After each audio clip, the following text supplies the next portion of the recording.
जय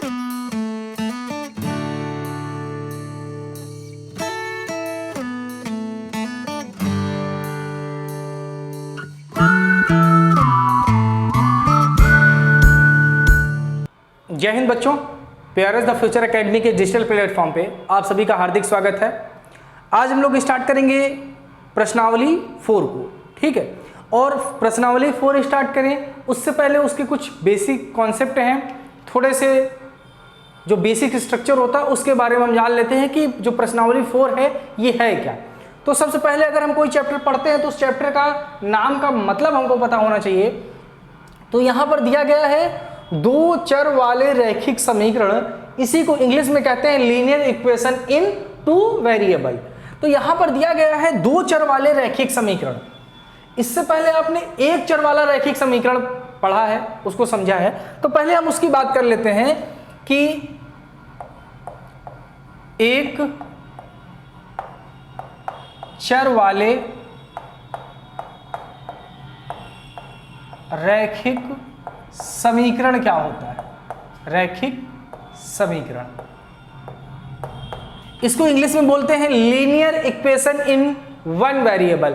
यहां पे 2 वेरिएबल है, दो चर, यहां पर एक चर है तो 1 वेरिएबल। लीनियर इक्वेशन इन, इसमें होगा 1 वेरिएबल।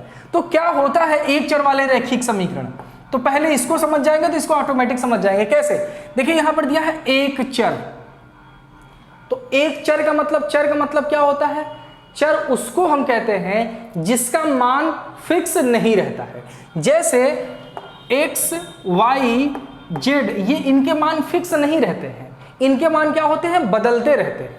जैसे अगर ये इक्वेशन है, जैसे देखिए इसमें x + 3 = 0 है, तो यहां से अगर आप x का मान निकालेंगे तो x का मान कितना आ जाएगा, x का मान आएगा, ये उधर जाएगा तो -3 आ जाएगा। तो x का मान कितना आ गया, -3 आ गया। इसी जगह पे अगर आप दूसरा इक्वेशन लेते हैं x - 5 = 0, अब यहाँ पर अगर x का मान निकालेंगे तो -5 को उस तरफ ले जाएंगे तो x बराबर आ जाएगा 5। तो देख रहे हैं यहाँ पर x बराबर -3 है, यहाँ पर x बराबर 5 है। इसका मतलब जो x का मान है, जो चर होते हैं, ये चर जो होते हैं उनका मान फिक्स नहीं रहता है, उनका मान बदलता रहता है। तो जिनका मान बदलता रहता है, फिक्स नहीं रहता है, उसको हम चर कहते हैं। और चर से रिलेटेड एक वर्ड होता है अचर, जिसको हम अचर, ये होता है अचर। अचर हम उसको कहते हैं जिनके मान फिक्स रहते हैं, उनके मान बदलेंगे नहीं, उनको हम बोलते हैं अचर। जैसे कोई नंबर है, जैसे है 2 है, 3 है, 4 है, इनके नंबर का, इनके मान कभी नहीं बदल रहे हैं। जैसे इसी में देखिए यहाँ पे +3 है, यहाँ पर इधर -3 जरूर हो रहा है, लेकिन जैसे इधर ट्रांसफर करेंगे तो ये +3 हो जाएगा। तो ये 3 का मान बदल नहीं रहा है, तो ये अचर कहलाएगा और ये चर कहलाएगा। तो ये होता है चर और अचर। उसके बाद लिखा है रैखिक समीकरण। इसमें 2 ही वर्ड का मतलब समझिए, एक चर फिर रैखिक समीकरण। रैखिक समीकरण का क्या मतलब होता है, जैसे हम कोई इक्वेशन लिखें 2x + 4 बराबर कुछ भी लिख सकते हैं, या ये भी ले सकते हैं, ये भी ले सकते हैं। तो रैखिक समीकरण का मतलब होता है जो चर है उसकी घात 1 होनी चाहिए। इसमें चर की घात 1 होगी तो इसको हम बोल देंगे ये क्या है, आपका रैखिक समीकरण। क्या है, रैखिक समीकरण। क्यों रैखिक समीकरण है, क्योंकि जो इसमें चर है ना, उसमें चर की घात कितनी है, 1 है, इसीलिए हम इसको बोलेंगे ये हमारा रैखिक समीकरण है। तो रैखिक समीकरण की पहचान के लिए चर की मैक्सिमम घात 1 होनी चाहिए। 1 से ना तो ज्यादा हो सकती है, ना तो 1 से कम हो सकती है। जैसे आप अगर इसकी हम बात करें 2x² + 3 = 0, और हम आपसे ये पूछें कि क्या यह एक रैखिक समीकरण है, तो आप कहेंगे ये रैखिक समीकरण नहीं है। क्यों नहीं है, बात उठती है क्यों नहीं है, तो आप यहाँ पर देखेंगे चर की घात हमने बोला है कि अगर 1 है तो रैखिक समीकरण है, लेकिन यहाँ पे चर की घात 2 है, इसलिए रैखिक समीकरण नहीं है। तो अगर ये रैखिक समीकरण नहीं है तब ये क्या है, तो इसको हम बोलते हैं द्विघात समीकरण। ठीक है, लेकिन स्पेशली हम पढ़ क्या रहे हैं, रैखिक समीकरण पढ़ रहे हैं। तो रैखिक समीकरण वो होता है जिसकी चर की घात मैक्सिमम 1 होती है। ये तो हुआ एक चर में रैखिक समीकरण।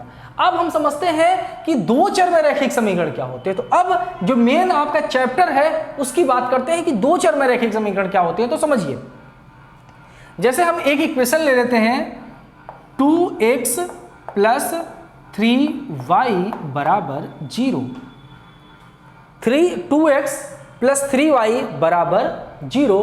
तो इसमें क्या देखिए, दो चर, तो इस इक्वेशन में दो चर है कि नहीं, देखिए यहां पर x है और y है, तो यहां पर दो चर है, तो इसका मतलब हो गया दो चर वाला समीकरण है। कैसा समीकरण? रैखिक है कि द्विघाती है कि त्रिघाती है?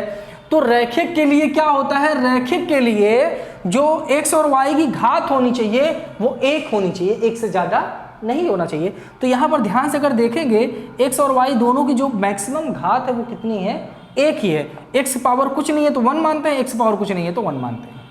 इसका मतलब ये जो लिखा गया है ये रैखिक समीकरण है। और किस प्रकार का रैखिक समीकरण है? दो चर वाले रैखिक समीकरण है। समझ में आया? चलिए आगे बात करते हैं हम। आगे अगर और एग्जांपल लें हम तो लिख सकते हैं 3x प्लस z बराबर 0। अब इसकी बात करें तो क्या यह रैखिक समीकरण? हाँ बिल्कुल रैखिक समीकरण है। क्यों रैखिक समीकरण है?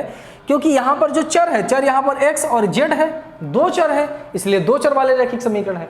अब चेक करना है कि रैखिक समीकरण है कि नहीं, तो रैखिक समीकरण चेक करने के लिए इसकी जो मैक्सिमम पावर होनी चाहिए वो एक होनी चाहिए, और इसकी मैक्सिमम पावर कितनी है? एक है, इसलिए ये भी कैसा है? रैखिक समीकरण। रैखिक समीकरण, ये भी रैखिक समीकरण है, लेकिन ये किस प्रकार का रैखिक समीकरण है? दो चर वाला रैखिक समीकरण है। ठीक है, चलिए अब यहां पर एक चीज और आप जान लीजिए, जो एक चर का रैखिक समीकरण होता है और जो दो चर का रैखिक समीकरण होता है उसमें कुछ फर्क होता है। क्या फर्क होता है? देखिए, जो एक चर का रैखिक समीकरण होता है ना, उसके जो मान होंगे वो एक ही मान होगा, एक के अलावा मान नहीं हो सकता। जैसे ये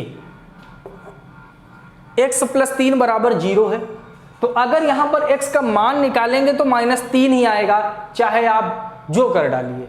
इसका x का मान -3 से ना तो कम हो सकता है ना तो ज्यादा हो सकता है। आपके सर के बल खड़े हो जाएंगे, फिर भी इसका मान -3 के अलावा कुछ हो ही नहीं सकता। तो जो इसका मतलब जो एक चर वाले रैखिक समीकरण होते हैं उसके सिर्फ और सिर्फ एक मान होते हैं। जो एक चर का रैखिक समीकरण होगा, जो एक चर का रैखिक समीकरण होगा उसके सिर्फ और सिर्फ एक हल होते हैं, और एक हल को ही हम, इसके एक हल होते हैं और एक हल को ही हम बोलते हैं अद्वितीय हल। अद्वितीय हल, अद्वितीय हल का मतलब इसका कोई दूसरा हल नहीं है। तो इसी को रैखिक समीकरण को एक हल होते हैं, इसी को अद्वितीय हल भी बोलते हैं। लेकिन बात अगर इसकी किया जाए कि 3x प्लस z बराबर 0, तो क्या इसके कितने मान होते हैं? तो इसके एक मान नहीं होते, इसके मान बदलते रहते हैं। मतलब इसके मान कुछ फिक्स नहीं, इसके मान कुछ भी हो सकते हैं। अब आप सोचेंगे कुछ भी कैसे हो सकते हैं, तो हम आपको एक एग्जाम्पल लेते हैं, उस एग्जाम्पल के माध्यम से समझाते हैं। जैसे आप समझिए, आप हैं, आपके घर में कोई बहन है आपकी, या आपका कोई भाई है, मतलब दो लोग हैं। मान लेते हैं दो लोग, एक श्याम है और दूसरा जो लेते हैं, एक श्याम ले लेते हैं और दूसरा ले लेते हैं सीता। एक श्याम ले लेते हैं, दूसरा ले लेते हैं सीता। तो यहां पर देखिए, दो भाई हैं, कोई बाहर का गेस्ट आता है और वो कुछ चॉकलेट लेकर आता है। क्या लेकर आता है? चॉकलेट लेकर आता है। इन केस जो चॉकलेट लेकर आता है वो टोटल चॉकलेट 20 लेकर आता है। कितना? 20 चॉकलेट लेकर आता है। और ये जो 20 चॉकलेट है, ये कह देता है कि तुम दोनों बांट लो आपस में, श्याम और सीता बांट लो आपस में। तो ये लोग आपस में बांटते कैसे हैं, देखिए यहाँ पे जरा। तो अब ये तो जाहिर सी बात है ना कि जो जितना श्याम को मिलेगा, जितना, जैसे मैं हूं और मेरी कोई बहन है, तो अगर 20 चॉकलेट है तो 10 चॉकलेट मैं ले लूंगा, तो बाकी कितना चॉकलेट बचेगी? 10। तो 10 कौन ले लेगा? 10 मेरी बहन लेगी। तो ऐसे ही अगर टोटल चॉकलेट 20 है, तो मतलब जितना श्याम को मिलेगा और जितना सीता को मिलेगा, दोनों को हम ऐड कर देंगे तो 20 चॉकलेट के बराबर होगा कि नहीं? जितना श्याम को मिलेगा, जितना सीता को मिलेगा, दोनों को ऐड करने पर 20 चॉकलेट, क्योंकि टोटल 20 चॉकलेट है। अब देखिए यहां पर मान कैसे, यहां के एक मान नहीं। इन केस श्याम को 5 चॉकलेट मिलेगी। अगर श्याम को कितनी चॉकलेट मिल रही है? 5 चॉकलेट मिल रही है, इसका मतलब सीता को कितनी चॉकलेट मिलेगी? देखिए यहां पर जैसे अगर अब श्याम और सीता को हम कन्वर्ट कर दें किसमें? चर में। ये भी एक प्रकार का चर ही है, लेकिन अगर इसी को हम x में, श्याम को x मान लेते हैं और सीता को y मान लेते हैं तो x + y = 20 लिखेंगे। ओके, अब अगर x का मान 5 रख दें इसमें, अगर श्याम 5 चॉकलेट पाता है, श्याम कितनी चॉकलेट पाता है? 5 चॉकलेट पाता है, तो अब हमको ये बताना है कि सीता कितना चॉकलेट पाएगी। तो क्या करेंगे? y का मान निकालेंगे, तो 5 को उस तरफ ट्रांसफर करेंगे, तो y बराबर क्या हो जाएगा? 20 - 5 = 15। इसका मतलब जो सीता पाएगी वो कितना पाएगी? 15 चॉकलेट पाएगी। ठीक है, अब हम क्या करते हैं? अब हम कर देते हैं, श्याम जो है 8 चॉकलेट पाता है। कितनी चॉकलेट? 8 चॉकलेट पाता है। तो अब सीता कितना पाएगी? तो श्याम पाता है 8 चॉकलेट, तो अब सीता तो यहां पर 8 माइनस होगा, तो 20 में से 8 माइनस करने पर 12 हो रहा है। तो अब यहां पर 8 जैसे ही हम कर रहे हैं तो यहां पर देखिए 12 हो जा रहा है। मतलब समझ रहे हैं ना? अब अगर इसी की जगह पे हम श्याम को 10 चॉकलेट दे देंगे तो यहां से 10 माइनस हो जाएगा, तो 20 में से 10 जाएगा तो ये 10 आ जाएगा। समझ पा रहे हैं? तो इसका मतलब मान देख रहे हैं, एक का मान बदलने से दूसरे का मान बदल जा रहा है, तो इसका कोई एक हल नहीं है। अगर एक श्याम 5 पाएगा तो सीता 15 पाएगी, श्याम 8 पाएगा तो सीता 12 पाएगी, श्याम 10 पाएगा तो सीता भी 10 पाएगी। इसका मान देख रहे हैं? इसका मतलब कि जो दो चर के रैखिक समीकरण होते हैं इनके मान फिक्स नहीं रहते हैं, इनके मान क्या होते हैं? बदलते रहते हैं। इतनी बात क्लियर हुई? चलिए, तो याद रखिएगा कि जो एक चर वाले रैखिक समीकरण होते हैं इसके केवल एक हल होते हैं, और जो दो चर वाले रैखिक समीकरण होते हैं इनके अनेक हल होते हैं। बस इतना हमारा कहना था कि जो एक चर वाले होते हैं उनके एक हल, जो अनेक मतलब दो चर वाले रैखिक समीकरण होते हैं उनके अनेक हल होते हैं। चलिए थोड़ी सी बात और हम इस पे कर लेते हैं। अब हम बात करते हैं जो कि हमको दो चर का रैखिक समीकरण पढ़ना है, तो जो दो चर का रैखिक समीकरण का जो स्टैंडर्ड फार्मूला है उसको हम बोलते हैं ax + by + c = 0। कि जो दो चर का मान दो चर वाले रैखिक समीकरण को जो मानक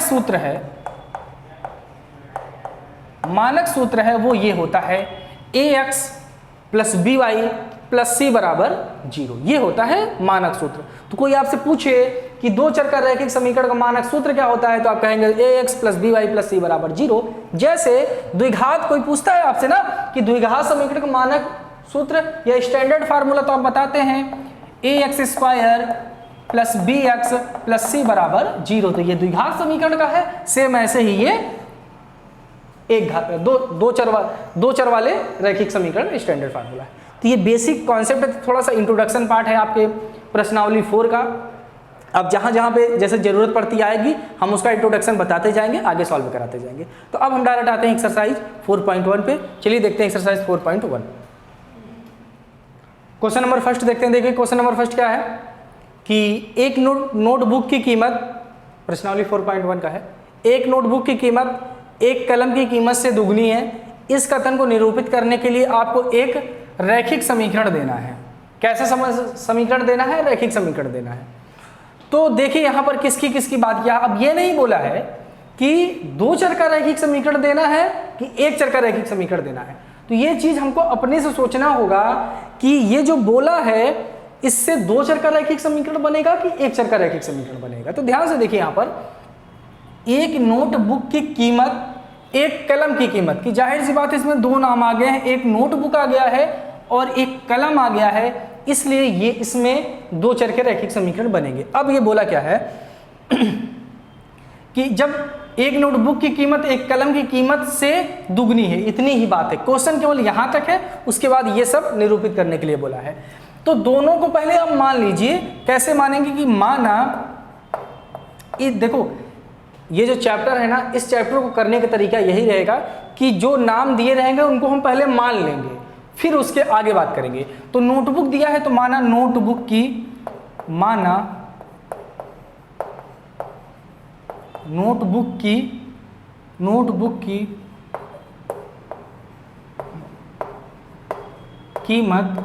की कीमत बराबर x। मान लेते हैं कि माना नोटबुक की कीमत बराबर x और कलम की कीमत को y मान लेते हैं तथा कलम की कीमत बराबर y।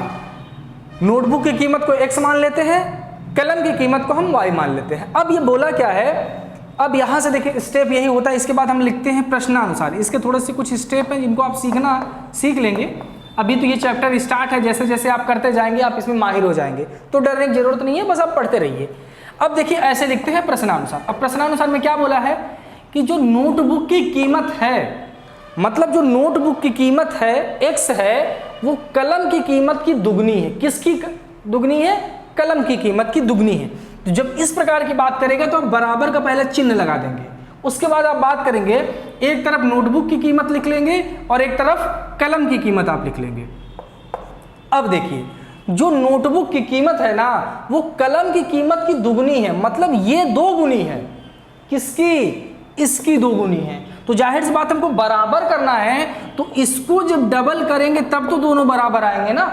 जैसे हम बोले कि मेरे आपका वजन, जैसे आप यहां पर आप हैं और ये मैं हूं। अब मैं ये बोलता हूं कि आपका वजन मेरे वजन का, जैसे मैं ये बोलूं कि मेरा वजन जो है, मेरा वजन आपके वजन का 2 गुना है। मेरा जो वजन है वो आपके वजन का 2 गुना है, तो हम बराबर कब होंगे? मेरा वजन 2 गुना है ना, इसका मतलब अगर आप इसमें 2 से मल्टीप्लाई करेंगे तभी तो आप बराबर होंगे। जैसे ऐसे समझ सकते हैं कि मेरा वजन 50 किलो है और आपका वजन 25 किलो है, तो दोनों को बराबर करने के लिए क्या करेंगे? यहां से 2 से मल्टीप्लाई करेंगे तभी तो 25 दूना 50 ये भी होगा और 50 ये भी होगा। सेम ऐसे ही है कि जो नोटबुक की कीमत है वो कलम की कीमत की 2 गुनी है, तो इसकी कीमत की 2 गुनी है, तो इसमें 2 से मल्टीप्लाई करेंगे तब ये जाके बराबर आएंगे। ठीक है, तो ये बराबर हो गया। अब इसी चीज को क्या बोला था, इस कथन को निरूपित करने के लिए 2 चर वाले रैखिक समीकरण लिखना है, तो हमने 2 चर वाला रैखिक समीकरण लिख दिया।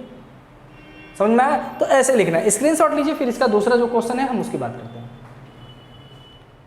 चलिए बच्चों, क्वेश्चन नंबर 2 की बात करते हैं। देखिए क्या दिया गया है कि निम्न रैखिक समीकरण को ax + by + c बराबर 0 के रूप में व्यक्त कीजिए और प्रत्येक स्थिति में a, b और c के मान निकालने हैं। क्या करना है? a, b, c के आपको मान निकालने हैं। और तो a, b, c का मान निकालने के लिए सबसे पहले इसको क्या करना है? इसको स्टैंडर्ड फार्मूला में कन्वर्ट कर देना है। मतलब ये जो दिया गया है इसको इस फॉर्म में बना देना है। और ये क्या दिया गया है? 2 चर का रैखिक समीकरण का स्टैंडर्ड फार्मूला दिया है, मानक सूत्र दिया है।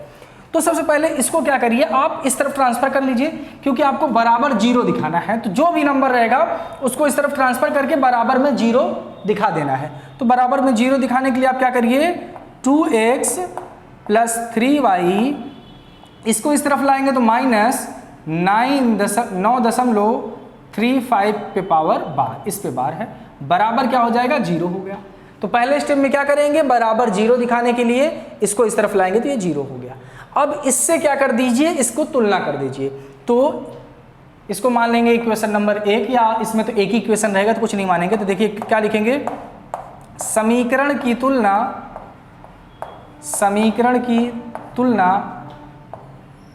ax + by + c बराबर 0 से करने पर, मतलब ये जो समीकरण दिया है इसकी तुलना किससे करेंगे? ax + by + c बराबर 0 से करेंगे।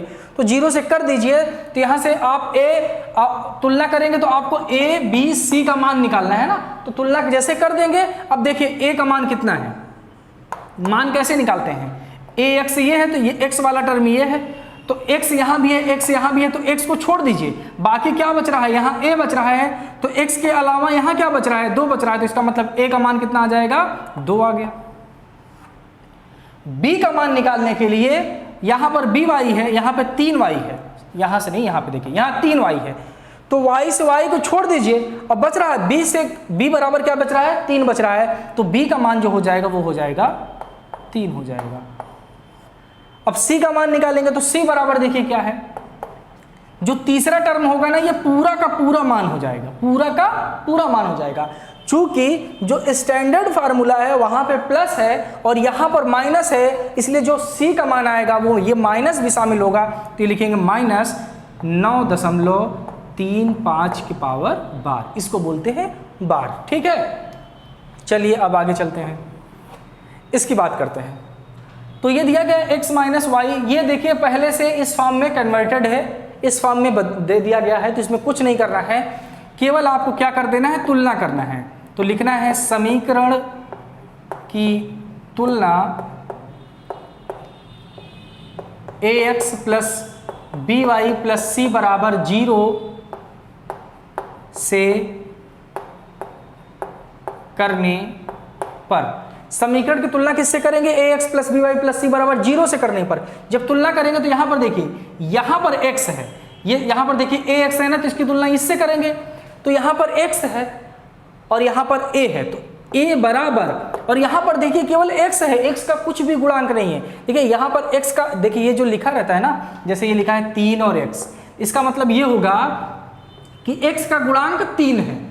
जैसे इस क्वेश्चन में बात करें तो यहां पर x का गुणांक 2 था, यहां पर y का गुणांक कितना था, 3 था। वैसे यहां पर x का गुणांक कुछ नहीं है, तो जब x का गुणांक कुछ नहीं होता है तो क्या माना जाता है, 1 माना जाता है। क्योंकि अगर एक x लिख दिया जाएगा तो भी एक x का मतलब x ही होगा, क्योंकि इन दोनों के बीच में मल्टीप्लाई का साइन होता है, और जब कभी भी 1 का मल्टीप्लाई किसी भी नंबर में करते हैं तो हमेशा वो नंबर आता है। इसलिए यहाँ पर जो a का मान आएगा वो कितना आ जाएगा, 1 आ जाएगा। ठीक है, अब ऐसे निकालेंगे इसको। यहाँ पर देखिए, यहाँ पर देखिए y है, तो यहाँ पर y का गुणांक क्या है, देखिए इसको अच्छे ध्यान समझेंगे तो ये दिया है y/5। क्या y/5 को हम ऐसे लिख सकते हैं, 1/5 मल्टीप्लाई y लिख सकते हैं, बिल्कुल लिख सकते हैं। कैसे, देखिए y/5 को हम 1/5 मल्टीप्लाई y लिख सकते हैं। क्यों लिख सकते हैं, क्योंकि y यहाँ पर गुणा में है, y का मल्टीप्लाई जब ऊपर 1 में करेंगे तो y का गुणा 1 में करेंगे तो आंसर कितना आएगा, y ही होगा, तो ये y/5 लास्ट में हो जाएगा। इसका मतलब जो y का मान आएगा ना, तो y को हमको छोड़ देना है, तो बच क्या रहा है, 1/5 बच रहा है, तो y बराबर कितना आ जाएगा, 1/5। चूंकि यहाँ पर माइनस है और जो स्टैंडर्ड फार्मूला है वहाँ पे प्लस है, इसलिए जो इसका आंसर आएगा वो माइनस में आएगा। अब c का मान निकालते हैं, ये b का मान हो गया, c का मान निकालते हैं। c का मान देखिए, जो लास्ट वाला पद होता है ये पूरा का पूरा c का मान होता है, तो इसका c का मान हो जाएगा -10। आप इसकी स्क्रीनशॉट लीजिए, फिर इसके जो पार्ट बचे हुए हैं उसकी भी हम बात करते हैं, जल्दी करिए। चलिए बच्चों थर्ड पार्ट देखते हैं। देखिए क्या है कि -2x प्लस 3y प्लस बराबर 6 है। अब इसको सबसे पहले क्या करना है, बराबर 0 दिखाना है, तो 6 को इस तरफ ला के 0 दिखा दीजिए। -2x प्लस 3y माइनस 6 बराबर 0 है। ठीक है, अब समीकरण की तुलना करते हैं, तो समीकरण की तुलना करिए। समीकरण की तुलना ax plus by plus c बराबर 0 से करने पर, तो 0 से करने पर तो कर दीजिए। तो देखिए a b और c का मान हम निकालते हैं, तो a बराबर, देखिए यहाँ पर x का गुणांक a था तो हमने a लिख दिया, यहाँ पर x का गुणांक कितना है, -2 है, तो -2 हो गया। ठीक है, यहाँ पर देखिए b का मान, तो b किसका गुणांक है, y का, तो यहाँ पर y का गुणांक क्या है, 3 है, तो आप 3 कर दीजिए। c का मान कितना है, यहाँ पर c पूरा का पूरा हो जाता है, तो c का मान हो जाएगा -6। चलिए अगला देखते हैं, समझ में आया होगा, बिल्कुल। ये देखते हैं, x प्लस 3y दिया गया है, तो सबसे पहले जो भी बराबर में रहता है उसको एक साइड में कर लेते हैं, तो x माइनस 3y बराबर 0। ठीक है, अब इसमें आप ध्यान से देखेंगे तो सब जगह तो आपको 3 टर्म दिख रहा है, तो इसमें 2 ही दिख रहा है, तो डरने की कोई भी बात नहीं, 2 दिख रहा है तो कोई बात नहीं, लिखते हैं। हम अपने रूल से चलते हैं, तो पहले तुलना कर दीजिए। समीकरण की तुलना, समीकरण की तुलना ax plus by plus c बराबर 0 से करने पर, तो जब 0 से करेंगे तो आपको a का मान चाहिए, b का मान चाहिए और c का मान चाहिए ना। तो देखिए यहाँ पर x का गुणांक यहाँ पर a है और यहाँ पे x का गुणांक क्या है, कुछ नहीं है। तो अब तो आपको पता चल गया कि अगर x का गुणांक कुछ नहीं रहता तो क्या रहता है, 1 रहता है। इसका आंसर हो जाएगा 1। b का मान देखिए, ये b y का गुणांक है, तो यहाँ पर देखिए y का गुणांक कितना है -3, तो y का मान कितना हो जाएगा -3 हो गया। c का मान देखिए, अब c वाला पद ही इसमें गायब है, अब c का मान निकालना है, c का पद ही गायब है, तो जब c का पद ही नहीं रहता, जो है ही नहीं, तो उसका मान कैसे निकालेंगे, तो उसका मान कितना हो जाएगा, उसका मान 0 हो जाएगा। समझ में आया? चलिए लास्ट पांचवा देखते हैं। सेम फोर्थ की तरफ फिफ्थ भी है, इसको भी इस तरफ ट्रांसफर करेंगे तो 2x प्लस 5y बराबर 0, क्योंकि यहाँ पर माइनस है, इधर आएगा तो प्लस में। तुलना कर दीजिए। अब तुलना क्या करें, हम यहाँ डायरेक्ट निकाल दें तो कोई किसी को दिक्कत तो नहीं होगी, लेकिन आप लिख लीजिएगा जरूर। तो देखिए यहाँ पर x का गुणांक कितना है, 2 है, तो a का मान 2 हो जाएगा। यहाँ पर y का गुणांक कितना है, 5 है, तो b का मान 5 हो जाएगा। अब c वाला पद इसमें गायब है, तो c वाले पद का मान कितना हो जाएगा, 0 हो जाएगा। ठीक है, समझ में आया? आप इसकी स्क्रीनशॉट लीजिए, फिर जो इसके बचे हुए पार्ट हैं हम उसकी बात कर लेते हैं। चलिए बच्चों, last part 6th 7th 8th को देख लेते हैं। देखिए क्या है दिया है, 3x प्लस 2 बराबर 0, तो ये ऑलरेडी बराबर 0 के है, तो इसमें कुछ करने की जरूरत नहीं है, डायरेक्ट क्या कर देंगे, तुलना कर देंगे। तो लिखेंगे समीकरण की तुलना, समीकरण की तुलना ax plus by plus c बराबर 0 से करने पर कर दीजिए। तो जब करेंगे तो a का मान देखिए कितना आएगा, यहाँ पे x का गुणांक कितना है, 3 है, तो इसका मतलब a का मान हो जाएगा 3, क्योंकि यहाँ पर x का गुणांक कितना है, a है। ठीक है, तुलना कर देंगे। अब b का मान कितना है, तो यहाँ पर देखिए y का गुणांक क्या है, b है, और यहाँ पर y देखिए, यहाँ पर क्या है, y का टर्म गायब है। यहाँ पर देखिए डायरेक्ट अचर पद दे दिया है, ये y का मान नहीं दिया है, ध्यान से देखिएगा, ये y का मान नहीं है, ये अचर पद दिया गया है। y के मान अगर देगा तो उसके साथ y जरूर जुड़ा रहेगा, यहाँ पर y दिया ही नहीं है, इसका मतलब यहाँ पर b का मान कितना हो जाएगा, 0 हो जाएगा। ठीक है, और c का मान कितना हो जाएगा, c का मान हो जाएगा 2। ठीक है, तो ये इस प्रकार से होगा। 7th पार्ट की देखते हैं। दिया है y माइनस 2 बराबर 0, सेम ये भी उसी प्रकार से है, तो तुलना कर देंगे। समीकरण की तुलना ax plus by plus c बराबर 0 से करने पर, तो तुलना कर दीजिए। a का मान कितना होगा, अब a जो होता है वो x का गुणांक होता है, और यहां पर देखिए x का गुणांक गायब है, जो है ही नहीं, तो उसका मान 0। b का मान पूछते हैं। b जो होता है y का गुणांक होता है, तो यहां पर y का गुणांक कितना है, 1 है। y का गुणांक यहाँ दिखने में तो कुछ नहीं दिख रहा है, लेकिन होता कितना, 1 है। जब कुछ नहीं दिखता तो 1 होता है। अब c का मान देखिए, c का मान अचर पद होता है, तो अचर पद का मान कितना दिया है, -2 दिया गया है। ठीक है, लास्ट पार्ट की बात देखते हैं। अब ये बराबर 0 में नहीं है, तो सबसे पहले बराबर 0 करेंगे, तो इसको इस तरफ ट्रांसफर करेंगे, तो 5 माइनस 2x बराबर 0 हो जाएगा। तो अब यहाँ से तुलना करेंगे तो x, अब यहाँ पर देखिए डायरेक्ट समीकरण की तुलना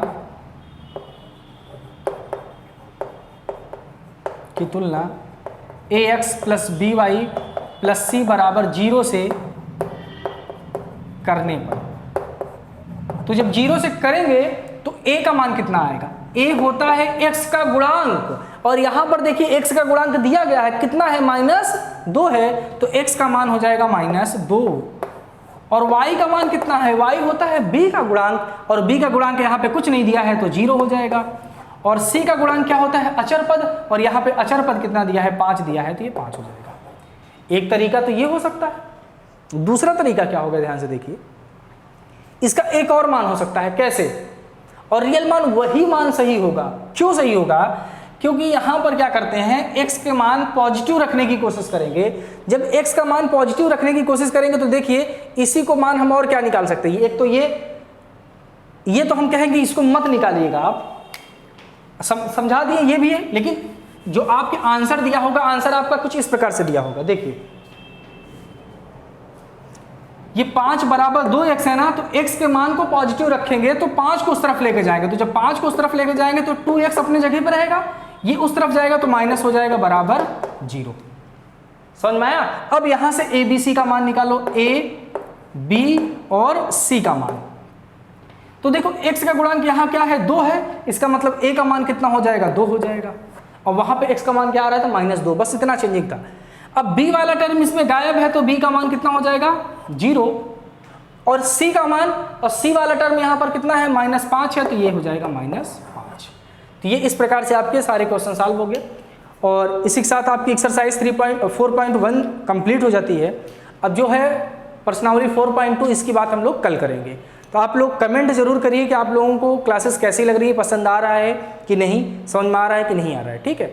और क्या करिए, चैनल को सब्सक्राइब जरूर कर लीजिएगा और वीडियो को लाइक भी करिए, ओके। और ज़्यादा से ज़्यादा अपने दोस्तों तक शेयर करने की कोशिश करिएगा। आज तक के लिए बच्चों इतना ही, बाकी जो बातें हम करेंगे वो कल करेंगे। Thank you.